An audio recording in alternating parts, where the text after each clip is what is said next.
Quem está feliz, aplauda ao Senhor aí, dá um júbilo de glória ao Senhor, amém, queridos? Amém. Amém. Que tempo bom, maravilhoso esses dias que nós estamos vivendo, né? Tempos assim, realmente, do poder de Deus.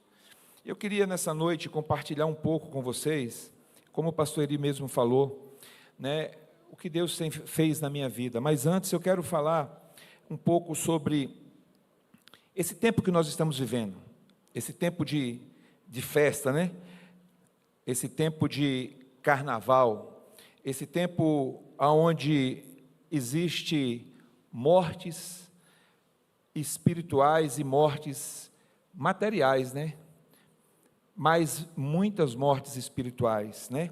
Eu quero falar nessa noite sobre essa festa, que termina sempre numa morte. É uma festa que não tem explicação, já está falando, né? Carnaval, é a festa da carne.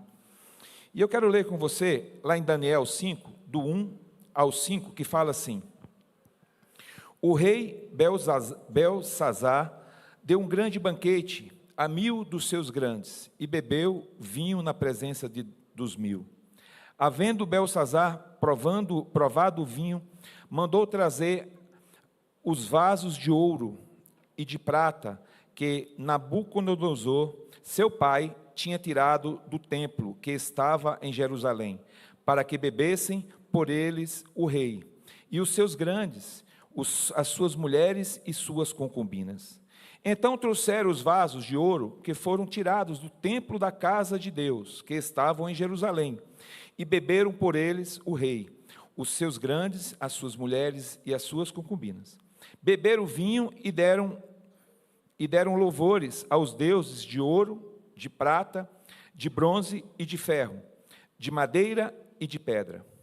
Na mesma hora apareceu uns dedos de mão de homens, e escreviam defronte do castiçal, na caiadura da parede do palácio real. E o rei via a parte da mão que estava escrevendo.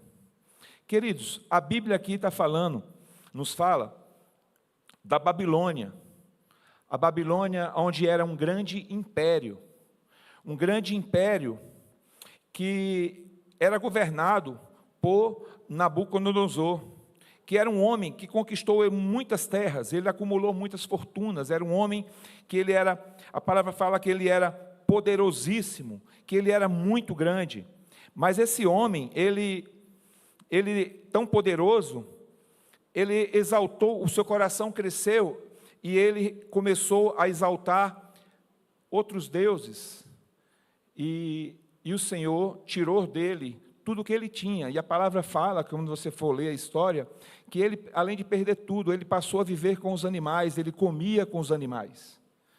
E o Senhor, até que o dia que ele se humilhou diante da mão do Senhor, da poderosa mão do Senhor, e por isso o Senhor deu o seu reino, colocou no seu lugar esse outro rei, o seu filho, Belsazar, e ele começou a reinar no lugar do seu pai.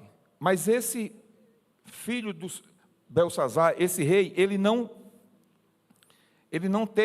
se conteve, e ele de repente voltou, não aprendeu com o que aconteceu com seu pai, e ele começou a se voltou contra Deus. E a gente lê nessa história que ele deu uma grande festa, e ele não só deu uma grande festa, mas para 1000 pessoas, mas ele começou a profanar as coisas da casa do Senhor. Ele começou a tomar vinho nas taças, nas coisas sagradas do templo. E não só isso, ele começou a exaltar outros deuses. A Bíblia fala que ele exaltou se a gente contar aqui, são 7 tipos de Deus que ele exaltou: o Deus do ouro, o Deus da prata, o Deus do bronze, o Deus da madeira. Ele começou a exaltar outros deuses. E de repente, ele teve essa visão de uma mão, de uns dedos, escrevendo na parede. E a palavra fala que ele ficou desesperado, aquilo ali trouxe medo ao seu coração, e de repente a sua mãe entrou naquele lugar, e a sua mãe falou que para ele chamar os bruxos, os feiticeiros, para poder dizer para eles aquele significado. E foi quando ele trouxe Daniel, mandou chamar esses caras todos, e no meio deles estava Daniel, que era um exilado no meio daquele povo, e ele ofereceu riquezas para Daniel. E Daniel falou que não queria nada daquilo, mas que ia decifrar o seu sonho. E Daniel decifrou o sonho dele. E Daniel interpretou e disse para ele assim: olha, Deus balançou, botou na balança o teu reinado. E naquela mesma noite aquele rei morreu, e Deus tirou da mão dele o seu reinado, e deu o reinado dele para o rei da Pérsia, né? Que na época que era dado. Então nós precisamos aprender muito com isso. Temos que aprender muito com essa história. Nós precisamos ter muito cuidado, queridos, com a nossa arrogância, com a nossa altivez de coração, porque foi o que aconteceu com aquele rei. Ele teve arrogância no seu coração, altivez, né? A palavra fala que todos os que se exaltam vão ser humilhados, e Deus resiste aos soberbos, não é isso que a palavra diz? Então, queridos, nós precisamos entender que nós não podemos zombar de Deus não se zomba, e tudo que nós fazemos aqui nesse lugar, nós vamos colher. Não tem como você plantar algo e você colher algo diferente daquilo que você plantou. Todos os dias nós colhemos o que plantamos ontem, e hoje quando a gente está colhendo, a gente já está plantando o que nós vamos colher amanhã. Não tem como ser diferentes, não tem como ser diferentes. Então, eu quero falar de você dessa festa de carnaval, que é uma festa da carne, onde nós temos visto o que nessas festas? Muitas pessoas zombando das coisas de Deus, pessoas na carnalidade, pessoas profanando as coisas do Senhor, pessoas zombando, escarnecendo de Jesus, Filho de Deus. Quantas pessoas mostram na tela, a gente tem visto aí as pessoas se vestindo de Jesus, dizendo que Jesus não era um homem, mas uma mulher, que ele não tinha sexo. São muitas profanações, muitas pessoas escarnecendo e zombando das coisas de Deus. E nós não podemos esquecer que tudo aquilo que a gente planta, a gente vamos realmente colher. Quantas prostituições a gente tem visto, quantas bebedeiras, quantas pessoas se drogando, se perdendo, quantas famílias nesses dias estão se perdendo, se dividindo, se acabando. Quantas pessoas infiéis, casamentos desfeitos, famílias desfeitas. E quando chega na quarta-feira de cinza, muitas dessas pessoas se arrependem. Quando a ficha cai, ela se arrepende. Ela até procura um pastor, né? Os católicos procuram um padre, põe cinza na sua cabeça, confessa os seus pecados, e sai dali como se tivesse tudo bem, mas no seu íntimo, no seu coração, já está pensando no ano que vem, já está programando o seu carnaval do próximo ano. São pessoas completamente vazias de si, vazias de Deus.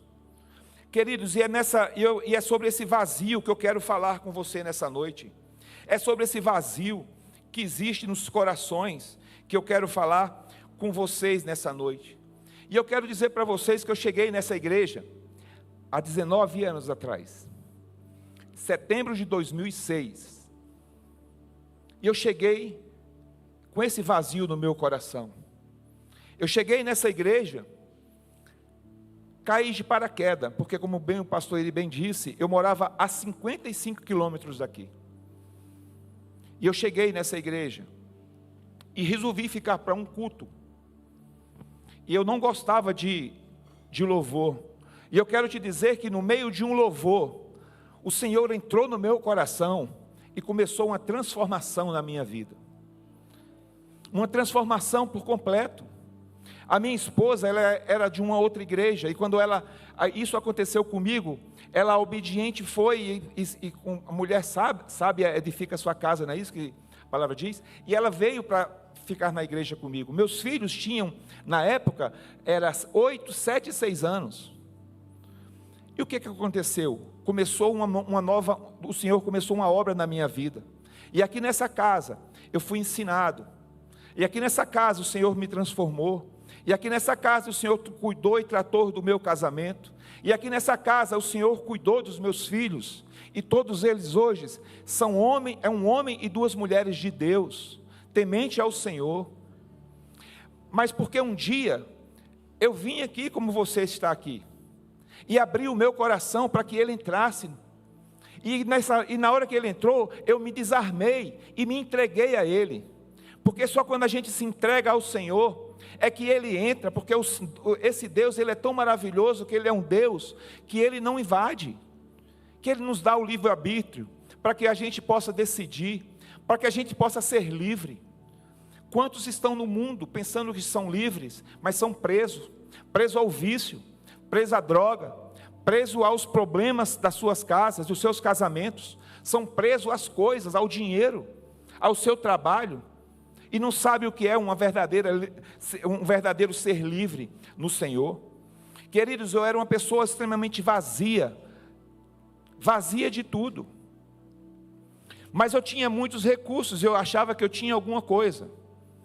Você sabe que um dia, eu peguei um avião e eu fui para o Rio de Janeiro, e eu cheguei no Rio, aluguei um carro, e eu liguei para minha avó, que ela morava no Rio, falei: vó, eu estou aqui no Rio, era um sábado de manhã. E aí eu saí dali, e eu fui para o Barra Shopping. E eu cheguei no Barra Shopping, eu andei os 2 andares na época que tinha, hoje é bem maior do que na época, e tudo que eu via na vitrine, eu já tinha igual ou parecido. E aquilo causou em mim uma tristeza tão profunda, e eu sentei numa cafeteria, pedi um café e um licor de amarula, nunca esqueço. E aquilo ali me deu uma tristeza tão grande, tão profunda, que eu voltei para o aeroporto, troquei a minha passagem e eu voltei imediatamente para Brasília. Cheguei no aeroporto aqui, eu peguei meu carro e eu fui para Pousada dos Pirineus, lá em Pirinópolis. E eu entrei naquele hotel e eu fiquei 2 dias dentro de um quarto, sem sair. As pessoas levavam a comida, batiam na porta e eu comia. E a minha avó pensando que eu tinha sido sequestrado, o meu pai desesperado, dando parte na polícia, e eu estava ali triste. Sabe por quê? Porque o vazio que estava dentro de mim era tão grande, que eu pensava que eu tinha, o que me supria eram coisas, era comprar, era gastar, e eu já tinha de tudo, então eu não tinha mais o que comprar. Então aquilo ali, quando eu não consegui comprar nada, ver nada diferente.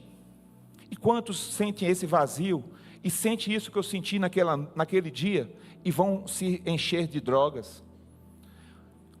Fazia festa na minha casa, e no dia seguinte, praticamente eu amanhecia, aquela alegria tinha ido embora, e o vazio era imenso, e aquilo me deprimia, e muitas vezes eu descontava na minha mulher, descontava dos meus filhos, por esse vazio. Queridos, é um vazio que só o Senhor Jesus pode encher, pode preencher, só Deus pode preencher esse vazio. Não tem nada que preencha esse vazio. Muitas pessoas estão na igreja e tem esse vazio e acham que não tem, e muitas pessoas não aceitam ter esse vazio. Eu quero te dizer para você que nessa noite, que não é feio você ter esse vazio, é feio e terrível você não reconhecer que você tem esse vazio, porque nós precisamos nos encher todos os dias da palavra de Deus, nós precisamos nos encher todos os dias na presença do Senhor, porque se a gente não procurar nos enchermos todos os dias, sabe o que acontece? A gente esvazia. É como você tiver 1 litro cheio de água, pode ser 10 mil litros, uma caixa de água de 30 mil litros, se você não abrir a torneira para ela se encher, ela vai chegar uma hora que vai se esvaziar, e nós somos assim. E nós precisamos nos encher do Espírito Santo de Deus. E eu quero te perguntar nessa noite, como você tem lidado com a sua liberdade, com essa liberdade que o Senhor tem te dado? E aí você me pergunta, e é possível se alegrar? É claro que sim, é claro que é possível nós nos alegrarmos, é possível, pastor, a gente então ter festa? É sim, é possível a gente ter festa. Olha, a palavra de Deus nos fala que a verdadeira alegria está no Senhor. É possível a gente se alegrar, é possível a gente fazer festa. A Bíblia diz que a alegria do Senhor é nossa força, está lá em Neemias 8:10. A alegria do Senhor é a nossa força. E a Bíblia também nos diz que na presença do Senhor tem plenitude de alegria. Plenitude de alegria. Você sabe o que é isso? Uma plenitude de alegria na presença do Senhor? Então a palavra do Senhor diz que não só temos uma plenitude de alegria, mas a própria palavra também fala que a sua destra tem que ter delícias, tem delícias perpetuamente. Está lá em Salmos 16:11.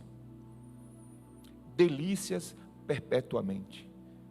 Sabe o que é isso? É você se deliciar perpetuamente, constantemente, sempre. Só tem um jeito de nos alegrarmos, é na presença do Senhor. Só tem um jeito de preencher o vazio do nosso coração. Sabe com o quê? É com a presença do Senhor. É com o Senhor. Só Ele pode mudar. Só Ele pode mudar. Só Ele pode mudar a nossa vida, a nossa história. E eu creio que como o Senhor fez comigo, vai fazer com você, porque eu vou te dizer, eu sei do que eu estou te dizendo. Eu sei do que eu estou te falando, porque eu vivi isso. Eu só falo daquilo que eu já vivi, queridos, e que eu conheço. Quando eu não sei, eu pego pela mão e eu levo para o meu pastor, e não tenho problema nenhum, nem tenho vergonha de dizer, porque eu só posso falar daquilo que eu vivi. E eu estou te dizendo, não tinha ninguém mais soberbo, mais arrogante, mais prepotente, que se achava mais do que eu. Eu era igual àquele rei. Mas o Senhor teve misericórdia de mim. E o Senhor me achou. E Ele vai te achar nessa noite. Mas você precisa abrir o seu coração e desejar isso. Desejar isso. Experimente se alegrar diante do Senhor. A gente tem esses dias aqui, nós estamos fazendo festa.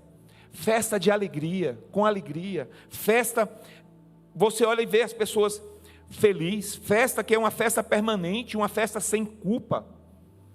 Uma festa que nos traz, que preenche o nosso vazio e nos traz realmente uma alegria verdadeira. Deus, queridos, Ele nos oferece essa alegria eterna. Ele nos oferece uma alegria permanente, que enche os nossos corações. E não só enche os nossos corações, mas Ele traz a nossa salvação. A nossa salvação. A gente vive preso a esse mundo, isso vai passar. E um dia nós vamos estar diante do Senhor. E a palavra de Deus diz que nós vamos ter que prestar contas de toda palavra que sai da nossa boca. Você sabe o que é isso? Isso é tão sério. Hoje eu estava na casa de um irmão e eu estava conversando com ele sobre isso, com mais um amigo. Eu acho que o maior desafio que nós temos é de acreditar naquilo que nós dizemos que acreditamos. Porque nós dizemos que acreditamos no Senhor. Nós dizemos que acreditamos que existe uma vida eterna. Nós dizemos que acreditamos que vamos estar diante do Senhor. Mas a gente não, muitas das vezes a gente não procede com o que a gente fala. A gente troca essa delícia, essa maravilha que é o Senhor, que é a vida eterna, por coisas materiais. E nós estamos chegando no final dos tempos. A alegria que o Senhor nos dá, querido, não nos traz tristeza, não nos traz dor, mas ela traz uma alegria plena, ela nos traz a salvação. E você precisa nessa noite se render diante desse Deus. Você precisa convocar esse Deus e clamar a Ele, dizer: Senhor, entra no meu coração. Eu não sei como está a sua vida. Se você está tendo alguma tristeza, se você tem algum problema, não sei se você é igual a mim, que tenho muitos problemas. Mas eu tenho um Deus que é poderoso, que me ajuda a resolver os problemas, que me traz estratégia, que pega na minha mão, que me leva pelo caminho correto. Eu tenho um Deus que botou pastores na minha vida, que cuida de mim, que vai na minha casa quando precisa e fala da verdade do Senhor. Querido, nós precisamos nessa noite lançar fora toda a tristeza. Hoje, queridos, eu quero orar por você. Eu quero orar por você. Eu quero colocar a sua vida nas mãos de Deus, mas do Deus Todo-Poderoso. Eu quero orar por você e colocar a tua vida na mão desse Deus Todo-Poderoso. Esse Deus que mudou a minha história. Esse Deus que mudou a história da minha casa, da minha família, dos meus filhos. Esse Deus que me encheu e preencheu o meu coração do vazio que eu tinha, que me deixava triste, deprimido, que no final de uma bebedeira, a tristeza vinha. Quantos vão dormir e acordam e desejam não ter nem acordado? Vão dormir até felizes, alegres, pela droga, pela bebida, mas quando acordam, acordam tristes, cabisbaixos, com vergonha. Você precisa crer nesse Deus. Esse Deus, Ele vai encher os seus corações, Ele vai te dar uma vida eterna. Talvez você foi criado até no Evangelho, talvez você foi criado até numa família evangélica, talvez você está até na igreja já há muito tempo, e você sente esse vazio. Eu quero orar por você também. Eu quero orar por você que chegou aqui, entrou aqui hoje pela primeira vez. Acredite, não foi a pessoa que te convidou. Acredite, eu falo diante do Senhor. Quem te trouxe aqui foi o Senhor Jesus. Deus, Ele trouxe você aqui porque Ele tem um propósito para a sua vida, porque Ele quer mudar a sua história, porque Ele quer encher o vazio que existe no teu coração. Mas é preciso que você queira. Você não pode duvidar. Você não pode duvidar. Você precisa querer. Você precisa querer. E eu queria que você